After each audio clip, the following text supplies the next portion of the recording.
What is up, guys? It's Austin here on Unfiltered Wellness. I'm joined today, Mr. Bart Luther. I appreciate you coming on in. Bart, if you would give us a quick little rundown. Who is Bart Luther? What the heck are we doing here today? Well, I try to be pretty diverse, but I'm someone that fitness and healthy lifestyle has controlled my life since a young age. And I think that has to do with the competitive spirit. And now it's turned more to that. It's not all about competitive now. It's about doing healthy things to keep in an upward spiral. So, like that. Right now I'm dealing with some things that aren't so pleasant. And every day, if I could do a little something good for myself, it helps me continue forward, not only for myself, but I think it helps society as well. So, yeah, I am a lifetime cyclist, but I also like to involve myself with all things outdoors. So if someone said they wanted to take a walking tour of Biloxi, that might not be my cardio spike today, but I would sure enjoy the walking. Yeah.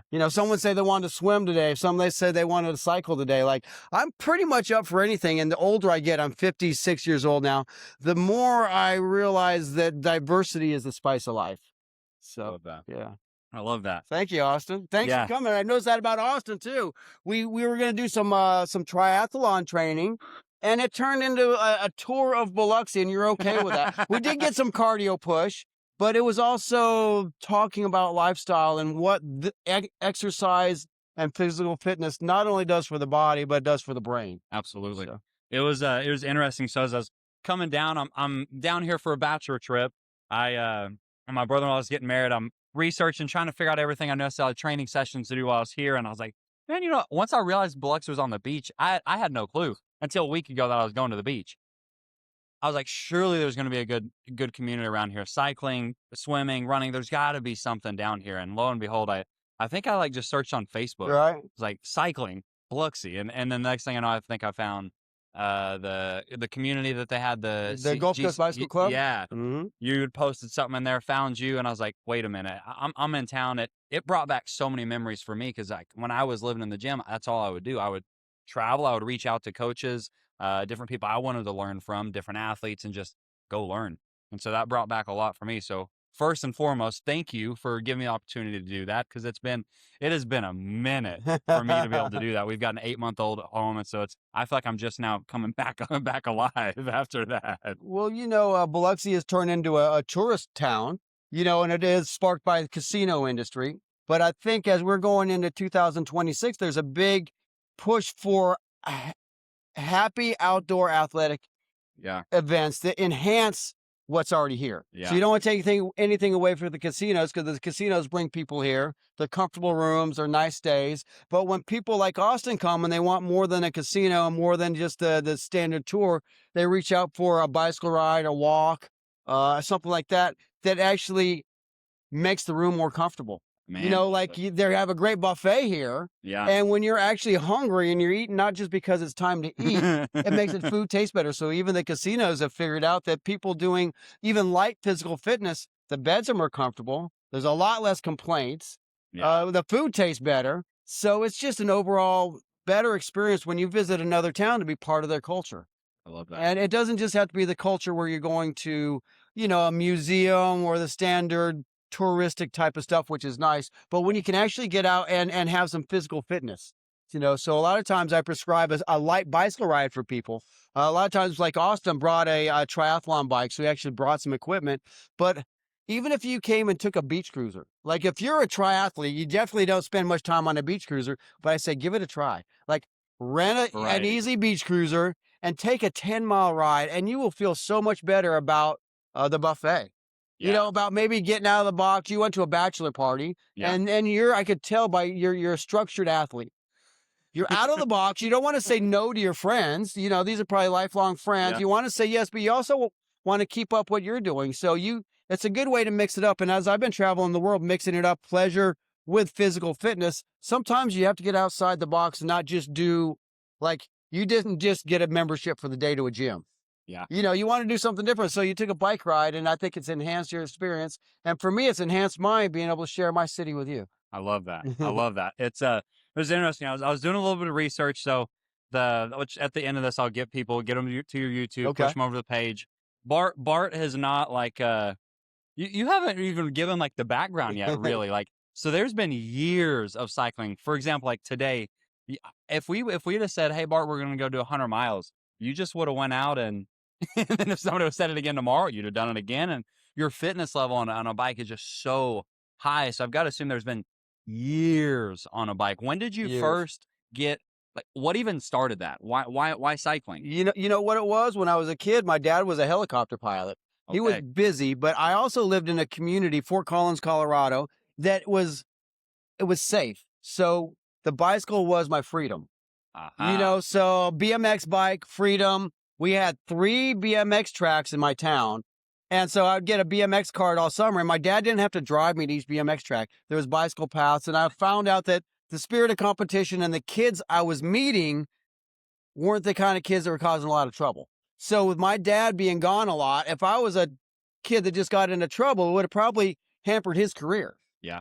So my dad was able to buy me good toys. I surrounded myself with good kids that actually had things to do. Yeah. And it just kind of sparked that, it channeled that energy. You were on a BMX bike as a kid. BMX, I still Which ride BMX track? BMX. So No there's way. pictures of me last week doing wheelies on, like we do a weekly BMX ride around here. No. And when I say BMX, people think it's always being on a track and racing. We've got these 29-inch big BMX bikes. Yeah. And I make videos talking about, like, even for serious athletes, if you're not having any fun, bring back some memories. So as my friend Alex has got a beard, I call him a 14-year-old kid. And that day we were. On Wednesday nights, we forget about the problem of the world. We get on our BMX bikes. We pop a few wheelies. I'll show you a video in a minute. And I'm doing this wheelie, and it's a natural smile. Yeah. Like when I get done, and I'm struggling a little bit trying to keep it up there, but as I get done, I'm like, don't grow old prematurely. Mm, Have fun. Like the smile I look in that video and is genuine. that's good. Like I That's was good. and it's hard to have genuine fun nowadays. It's extremely. If we aren't enhanced by the TV show or the video game or something, sometimes we don't actually just have fun. My smile when I was doing that video was undeniable. Like that was happening. And I see that on the bike a lot. Yeah. When I get people on a beach cruiser who haven't been riding for years. I just met some people here while you were getting the camera equipment. They rode that couple centuries when they were younger. And we're talking about this, that, centuries are a 100-mile ride, Yeah. 4 hours. Some people are 6, 7, 8, 9, 10 hours. People don't have the attention span for that anymore. No. So they looked at that bike and they're like, bikes have changed. And I said, they have, but don't forget about your single speed beach cruiser. They haven't changed that much. Oh, we're too old. I'm like, how old are you? And they're in their 70s. I'm like, you're not too Not old. too old. Go get on a beach cruiser, and I guarantee you'll be they were smiling thinking about it. Yeah. But I think we don't think out of the box anymore. And sometimes we get back to the basics. Yeah.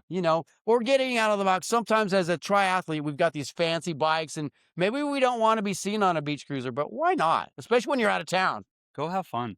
Go have fun. It's interesting you bring that up. So podcast Unfiltered Wellness. So we get into the topics. Yes, we work in the world of performance, everything else, but inevitably I've seen over time the athlete who is actually enjoying their training inevitably stays training longer, and because of that goes to a further level. Absolutely. Having the variety, having different things to do, I think it's so key, critical. But two, you talked about genuine smiles. I took a picture with Paul that at the group yesterday. Paul's a smiler. Yeah. Well, I sent it to my mom and my wife, and they're like, "You look genuinely happy." I'm like, "I am."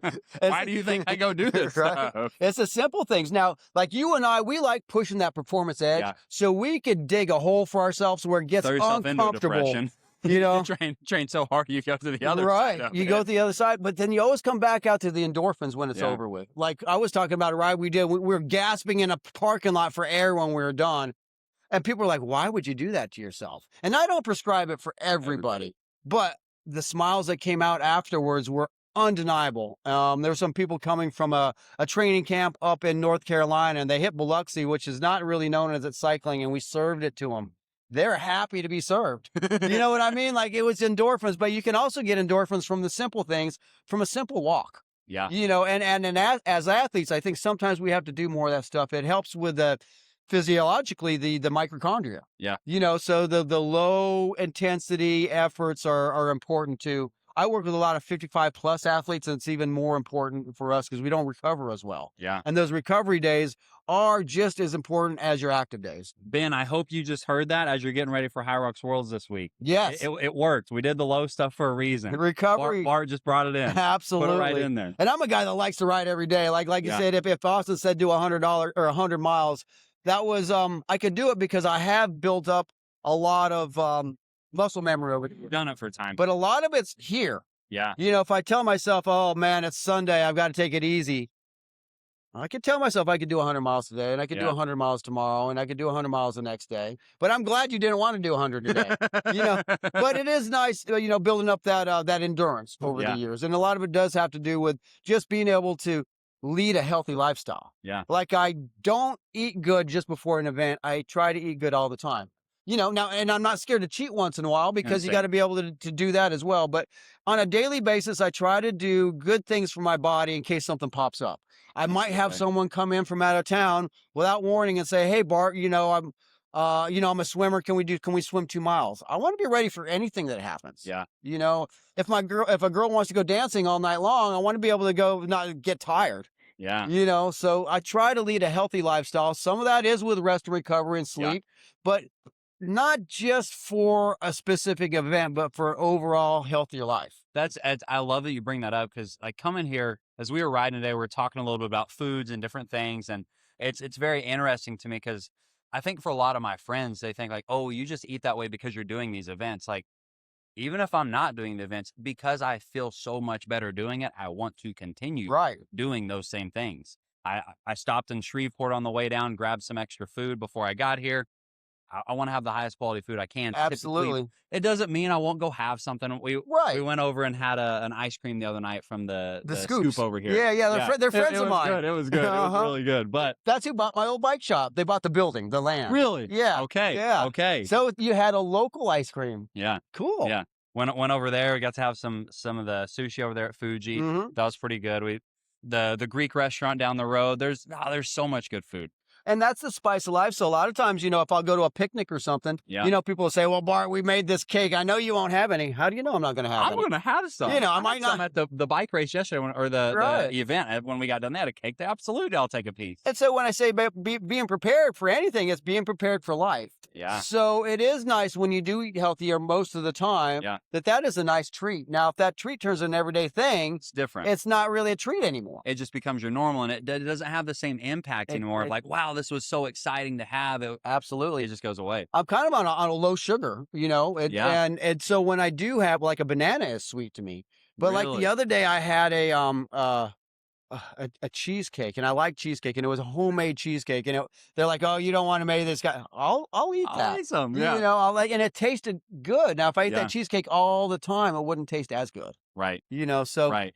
you know, I think preparing for a happy longevity in my 50s, I start thinking about my 70s and 80s. Yeah. And a lot of that has to do with lifestyle right now. So if you think back 20 years ago, you know, like when I was 18, you can do anything you want and still Be fine. be fine. When you're 50, you got to think about it. But I also want to do things now that prepare me for my 70s and 80s I because like that. life is good. Yeah. Like I've talked to a lot of people that they don't know what to do unless they're working, you know, and it's great to be passionate about your work, but you also have to have passions outside of work. Was that easy for you to find it? Because you bring that up. I mentioned I lived in the gym for a few years. Right. Bart, I didn't know I knew who my work was. Right. that, Right. that was it for those years. What changed that for you, or was that always something you could disconnect pretty easily with? I could kind of disconnect, and it's because I asked people that question. I thought about it for years because I asked people, well, what do you do?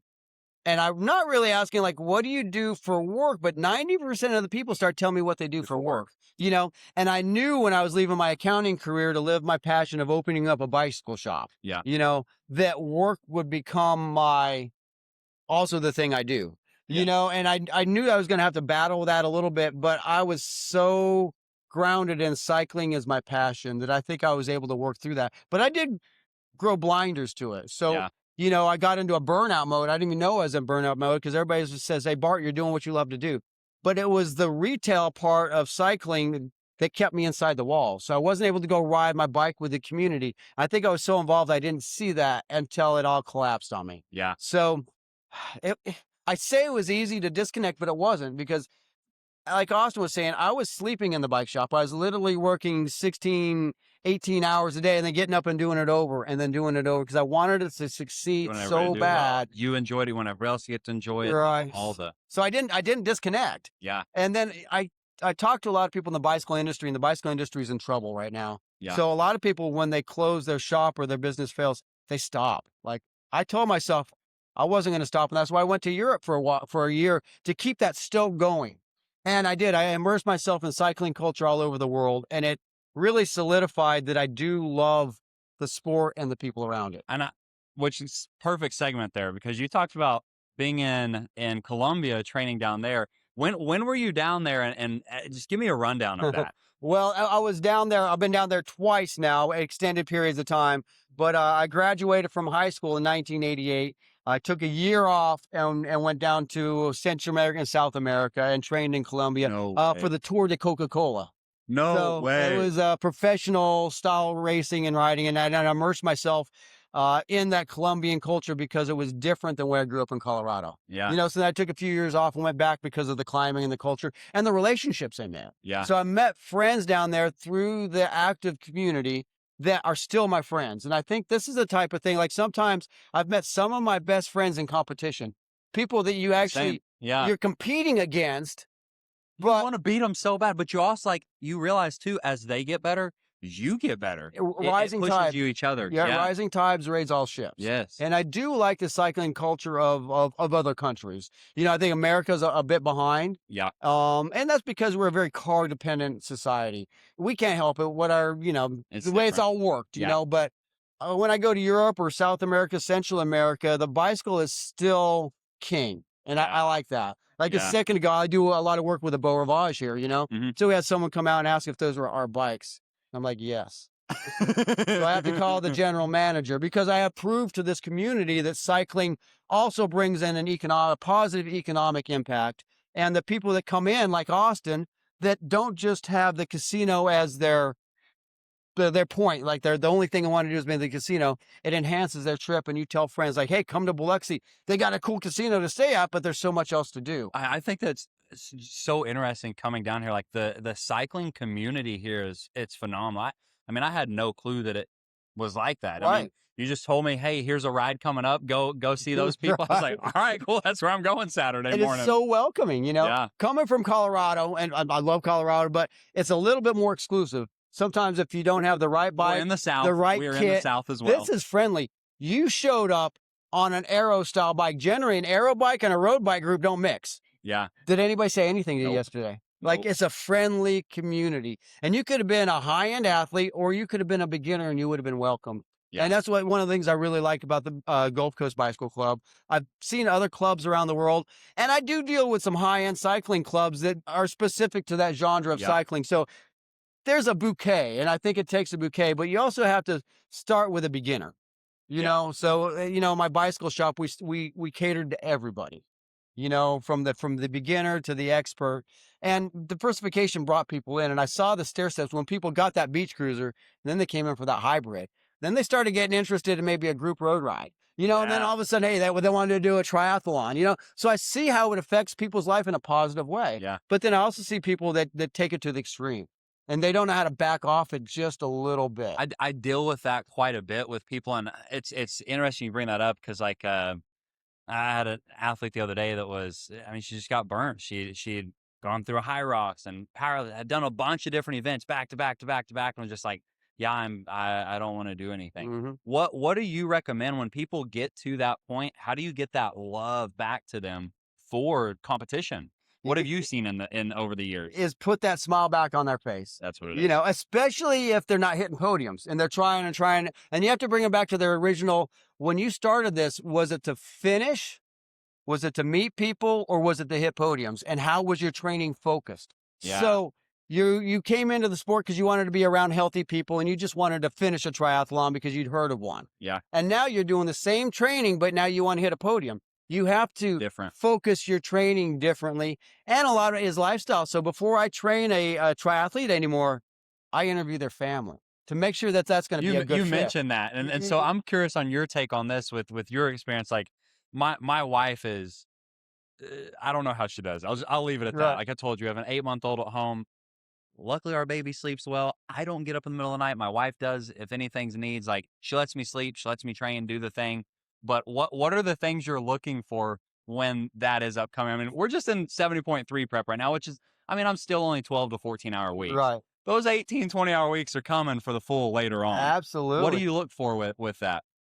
I look for facial expression. Like when I'm talking to the wife, a lot of times, like she loves her husband. She Yeah. wants him to be happy. She realizes that he needs that vent. Yeah. You know, Sometimes the time commitment thing or the money thing creeps up slowly. So, but I like to put it out there. But when I see a wife saying that she wants to support her husband through this, I look for that facial expression. Like, is it real or is it there's a big question mark? And the question marks are okay. But then we've got to answer those question marks with reality. Yeah. And so um I'm looking at the excitement and the spouse's reactions. You Mhm. know, and really, like, you've got an eighth old month baby, so she might be thinking far ahead years from now. You're going to be a good example. Yeah. Like, you're dedicated, you did healthy things. By that time, you're going to be my age. Yeah. If you're happy, healthy, mentally strong, a lot of that comes from the building blocks of athletics. Yeah. So your wife's a smart lady if she's letting you do this stuff. But She's then bodybuilding background, a so bodybuilding she background, understands competition aspect, and she's a bit more competitive than me. I will give her that. right? Like like I told you, I was like, I'm okay to sit there and do some zone 2 work and just hang out for a long time. I'm literally just hanging out. It's a copacetic situation. Yeah. There's a give and take with it. Yeah. There's a give and take with it. She wants to get on and just mash, and she was the type that just give me zone 3 and zone 4. Right. Don't let me do anything Right. else. That's Right. what she wants to do. Yeah, so there's a cooperation that goes with it. Yeah. And it's also that younger generation. We want that younger generation to build fortitude, strength, health, fitness, happiness. We realize it's not all digital. There's Yeah. got to be a good mix of physical and digital. There's got to be a good fix of physical and mental. Yeah. So if those aren't there, if you're just doing it because it's a bucket list and once you do that bucket list, well, then stop. And do Move on something after else, that. because I see so many people just get into one thing. They want to do a marathon. So they start with a 10K and then go to a half marathon and then they go to the full marathon, but then they never get outside the box and they get bored with that one thing. And your Yeah. body gets worn down. Yeah. Like you almost have to diversify your joints, your tendons, your ligaments, do what makes you happy. I But to get to the level of burnout and then go the other way, that's where a coach can come in and that sees that. yeah. I do a lot of bike fitting. So I see a lot of fitters that just put people in that performance fit that someone can stay in for 5% of the time. You reduce that fit where someone's comfortable 70% of the time, and they're going to maximize their efforts. They'll want to They'll train. want It's to not ride. like, oh, I have to go get an aero position. Right. Yeah. When you start getting paid and you're a professional, then you Different. got to get out of the box a little bit. But we got to remember most of us are we're amateur athletes. Yeah. But the amateur athlete level has come up to a level that used to be what professionals were. Yeah. Like I see amateur athletes training as much as I did when I was a professional. Wow. And that means if you want to hit a podium, It's even you gotta do that. So sometimes you have to figure out, hey, do I want to hit a podium or do I want to be part of the scene? yeah. I'm doing some gravel racing now, and the gravel racing really it's the community. There's 90% of the people aren't there to hit a podium. They Yeah. put the number plate on because that's when you have all the race support, and Yeah. that's the best time to hit the course. And 10% of us are hitting the podium, but it's great to see everybody come together with that. So Yeah. What do you see as that difference? So for people who are like, well, I kind of want to be competitive, but like I kind of just like doing it. Like, what do you feel like is the thing that changes? Like, which is their primary, which is their secondary? Identifying that for people, because I think a lot of people don't know. Like, they like this, but they also like this. Like, I have to say, genetics has a lot to do with Yeah. it. There's some people that have to work much harder to get the same results. And those people should still be able to participate. yeah, But sometimes it's how much dedication or time you have at the time. If you just bought a brand new house and you started a new career, it's probably not time to go try to hit a podium. yeah, Think about it on levels. If you've bought your house and that's under control, you've done all your landscaping, you're doing pretty good, and you're happy with your job, and you have some extra time, that's when it's time That's to hit the when- podium. And I've seen it over the years, people doing it for fun. yeah, All of a sudden their life levels out and they say, I want to hit a podium. And then they say, well, it's time for me to have a family. I'm going to back off of this for a little bit, not give up, but, Still do this training, in still doing their moderation. stuff, Yeah. yeah. So a lot of it has to do with your goals and then thinking ahead of time, because this stuff is addicting. very, Yeah, it's addicting in a good way, but you Very. could also go overboard with it. Your body can overboard. Some people could take more tension over time, more durability than others. And just realize we're not all built the same, but it all equals out. Some people are smarter in their head. Some people are just good at, physically, and then there's a way to mix that up. So use your strengths, Yeah. use your strengths. Um, if you're a loner, just realize sometimes we need your personality. It's not all about you. Give back to us, I have a good friend, Steve. He's passed away now, but he had such an awesome personality, but he wanted to ride by himself all the time. Yeah. And I said, but Steve, we enjoy your company. Like you.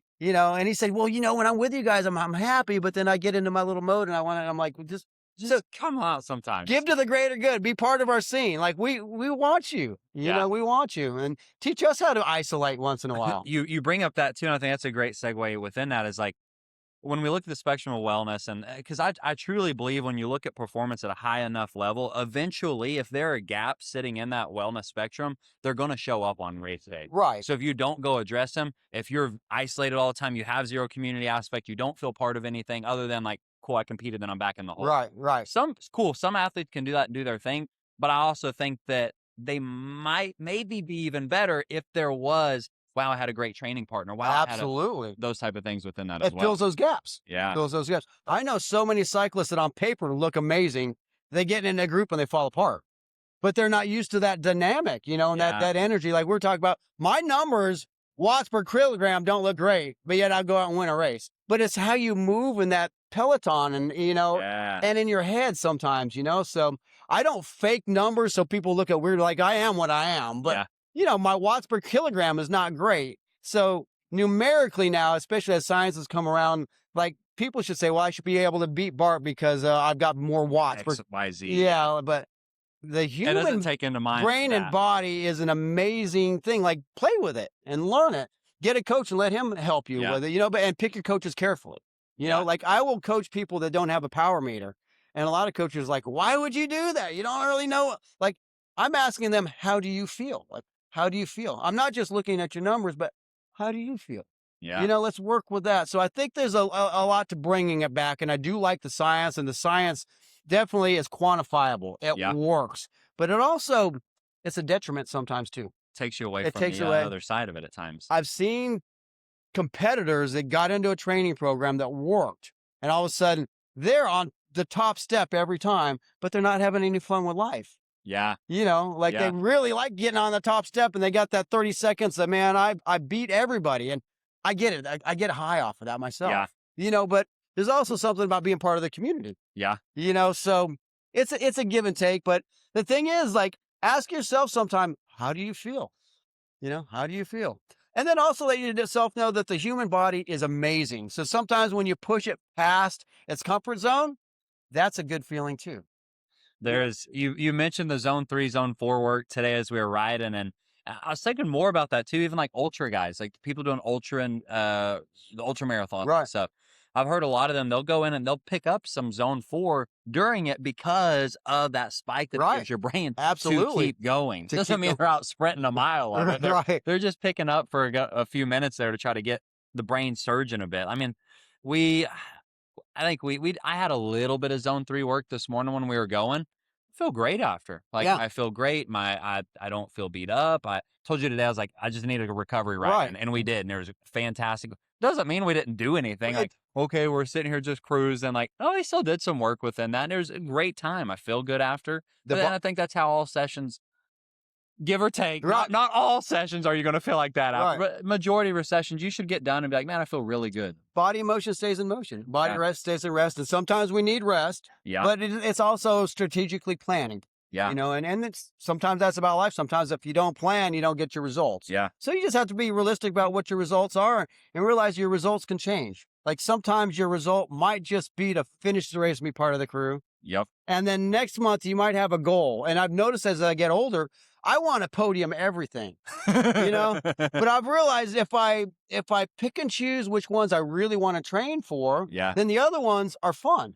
Yeah. And so we do A races and B races, the terminology we've been using. That's a great way to do it. Yeah. A great way to do it. Like A's is like, this is everything's going into it. B is like, yeah, I'm training this, that, and the other, but there might be some things that are picking up. You have a vacation plan. You have this, that, the other. Like things are within that. Training block's not going to be perfect. Like, this is what it is. It's okay. You'll still go out and have a great time. And I've also seen sometimes for people who have a really hard time kind of turning it off, you get them in a B race and they might actually beat VA race. It's like what Absolutely. just their Yeah. recovery was better. They weren't over analyzing and beating themselves up over, well, I needed this time today and I hit this. I'm like, Right. oh, well, now we got to change it. Like, no, quit Right. worrying about it. I was with one of my friends mountain biking the other day, and he had so much powder and stuff on the back of his tailgate. He goes, Bart, I can't even do one lap. I can't get my nutrition in. I can't do this right. And I said, just fold it up and drink this water. Like you're doing too much, like just you're thinking about this rather than using the energy of the pedal. Yeah. Like, just do some water, we'll back off on all this. It's not that this We'll stuff worry is about the bad, fluff. but like we can make that happen when you need it. Like if I take a goo, I'm Superman. But if I Yeah. eat goo all the time, it's just Different. normal. I think, and I don't know all the science behind it. Yeah. And I think the science is super cool because we can quantify the doing an interval in the middle of the race, what it does for your brain, but it also kicks off all these There's so much going on. so much. But I break it down to old school, like it just made me feel better. That's, I'd mentioned to you, I was like, well, Bart, I'd love to know like your take on how is my setup on the bike? Are there any things I should do different? And some friends asked, like, so do you like go put it on the bike fitter? I'm like, I mean, you can, but also if you meet somebody who really knows this craft, they can watch you and in 5 words fix.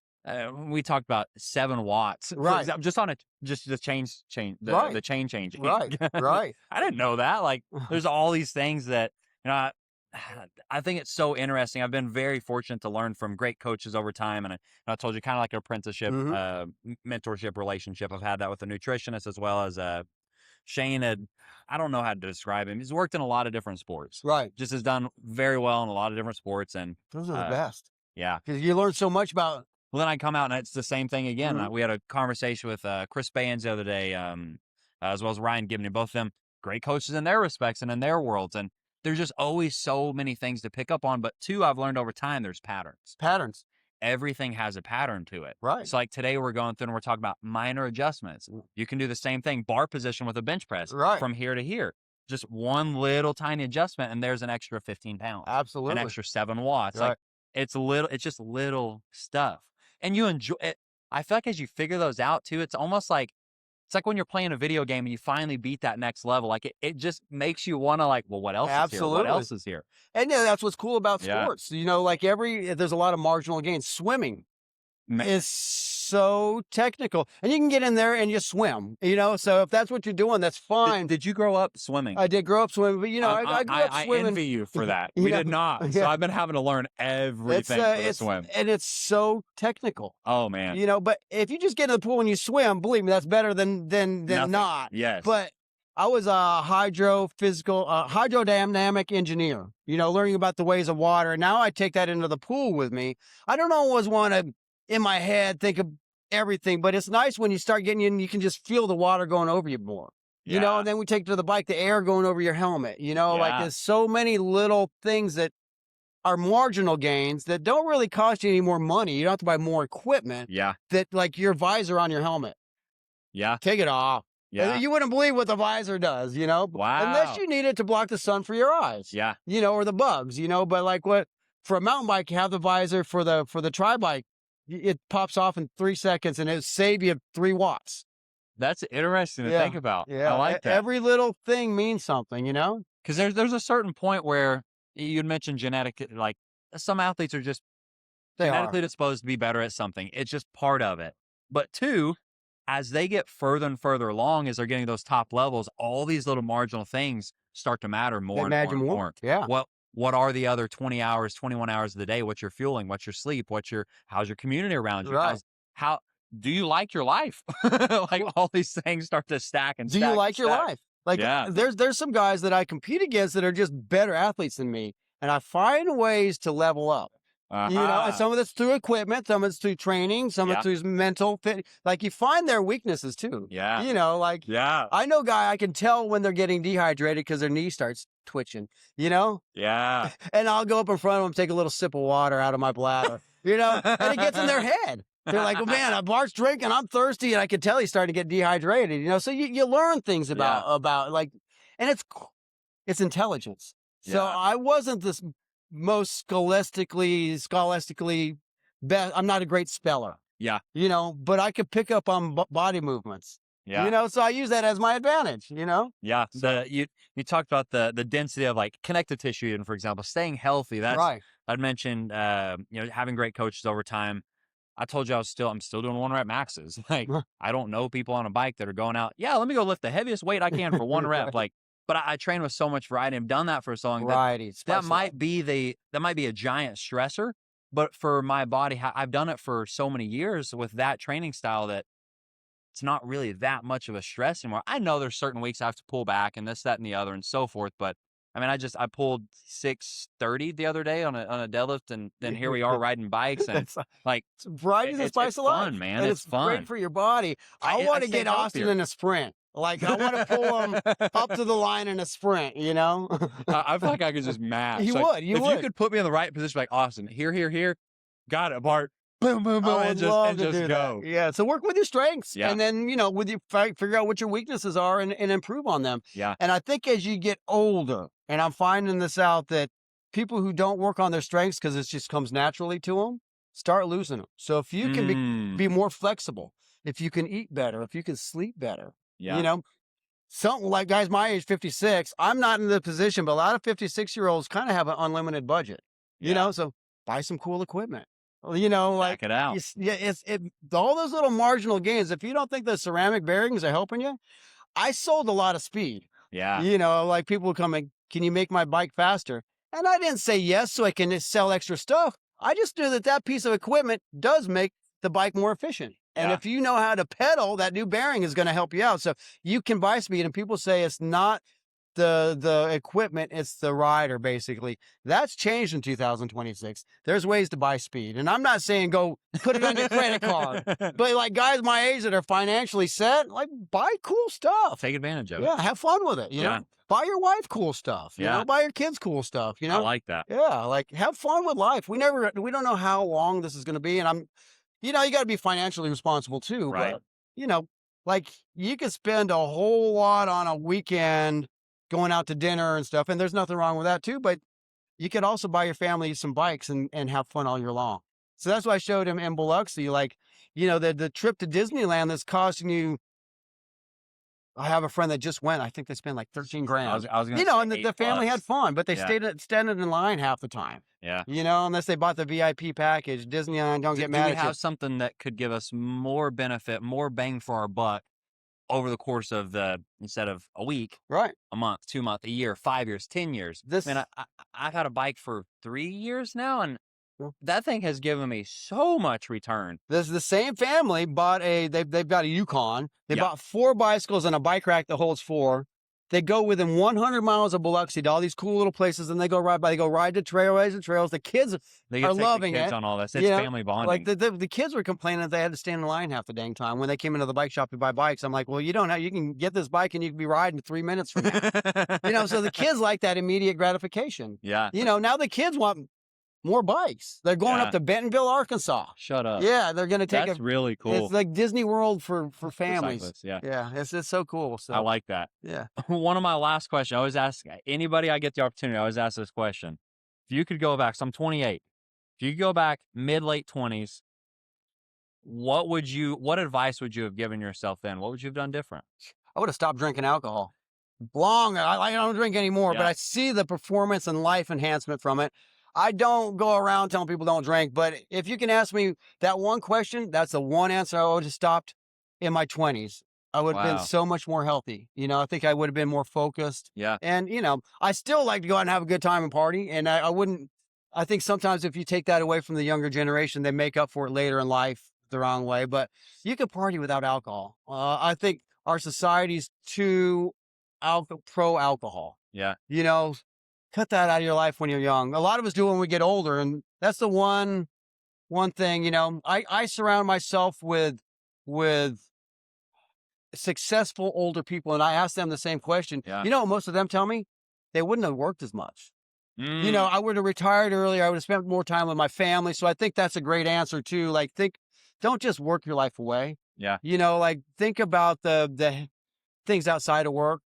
For me, that one question would have been to stop alcohol. I didn't make the best decisions on alcohol. And I'll go back on some of the same people that I was competing with back then. And they said that I didn't realize I had such a crazy problem with it, you know? Really? But yeah, like wild. Like I would show up to a race after partying all night, still half, I don't know, You'd race like that, and Bart? I'd win and I'd be wild. But I think about how much easier it would have been for my body if I got good sleep that night. Yeah. You know, The longevity of the it, the longevity competition of over it. time, Absolutely. So that would be my answer. It's not for everybody, but I like that. I think that there's a serious performance enhancement behind sobriety. And I want to clarify on that too. I don't think you're just saying performance like, oh, I got on my bike and I rode faster. I think you're talking about Like all aspects. all aspects. Yeah. It does make you ride faster. You know, it does do that. Yeah. And as I'm getting older, the recovery is so much better. So Yeah. I'm working with a lot of athletes that are just doing it for 30 days. They're doing it for a weekend. Yeah. You know, we were talking about that earlier. You spend a lot of money on travel, equipment, time training, and then you have a few cocktails before the event and you don't get sleep and it doesn't ruin, but it degrades what could be, Yeah. you know? So alcohol is a poison. And I know that's not what this podcast is. But That's it fits in. kind of countercultural to what we've been told, you know, but really that's one of the most performance enhancements you can have. And I'm not saying never drink, but if you've got an event ahead of you, think about maybe Relax just a little bit. relax a little bit on it, you know, Yeah. and you can go back to drinking afterwards if you want, you I know, 'cause like it does relax a lot of people, Yeah. or we've been told it relaxes Yeah. you know? But yeah, that's the one thing I would say. I would say alcohol could be the biggest performance advantage that you have. I like that. Yeah. Bart, where can people find you? If they want to keep up, where can we find you at? The Bicycle Rider 333 at gmail.com. The Bicycle Rider on YouTube. The Bicycle Rider on Facebook. And I will be launching my new brand called Lucid. So Lucid is the alcohol-free performance advantage because I've seen how it works so much. Yeah. But for now, the Bicycle Rider. I'm also a real person. So Bart Luther, Facebook, Instagram. Wait, you're not just a folklore legend, you're a real person? People think I'm an avatar. This isn't AI. This is really It's actually super real. If like you watch some of my YouTube stuff, it was when I had the bicycle shop. No thumbnail, no description, actual just raw video of people walking into my bike shop. Yeah. And look back and I'm like, man, that is real. Like the stories and it's organic. the life changing, you Yeah. know, it's all real. So the Bicycle Rider, Bart Luther, it's almost so real that it doesn't get views. Like I have a faceless YouTube channel now about cycling history. It's almost all AI driven and it gets tons of views, you know, like, but my real stuff doesn't, but I think that's changing. Yeah. You know, that's People changing. are wanting to come back to the authenticity because it's getting so much the other one that people want that you want to feel it. Yeah, you want to feel it. the thing that you're Absolutely. attached to. Yeah. Yeah. The good emotions, the bad emotions, the sad emotions, the happy emotions, it. you know, like I said, I'm going through some stuff right now financially because my bike shop failed. I could go into a downward spiral real easy. And Yeah. a lot of people are when they, you know, you put your heart and soul into a small business, your face, and It's one of like that was me and it failed financially. But Yeah. there's so many success stories behind that. Like I'm not going to let that take me down. I'm Yeah. going into an upward spiral. And a lot of that has to do with getting sleep, eating good. Like it's so easy to go grab a quart of ice cream, but no, I'll make rice and beans, you know, at home. And I feel good in that with turmeric and, you know, Yeah. ginger. And I'm Yeah. try to do good things for myself every day. And I see that upward spiral happen, you know, I love that. and I get to interact with you. You Yeah. know, if I was in a downward spiral, I went out partying last night, guys, but without drinking, I always felt good at 6 You're able o'clock to get this up and morning. roll. We're in you the know? same boat. And Yeah, now able to after get up and leaving roll. you, I'm going to be in a high all day long after Yeah. talking with you and you guys. I appreciate it. No, thank you. Bart, any last words you want to give to anybody before we hop off today? Be happy. Be Like happy. think about what makes you happy, you know? It is so weird you just said that. Be happy. Years back, I did a presentation. I created a pyramid for athletic performance, and at the bottom of it, I put happiness. Happiness. It was a coach of mine had said like, it's like, what else do I need to do? What do I need to optimize? What do I need to? Right.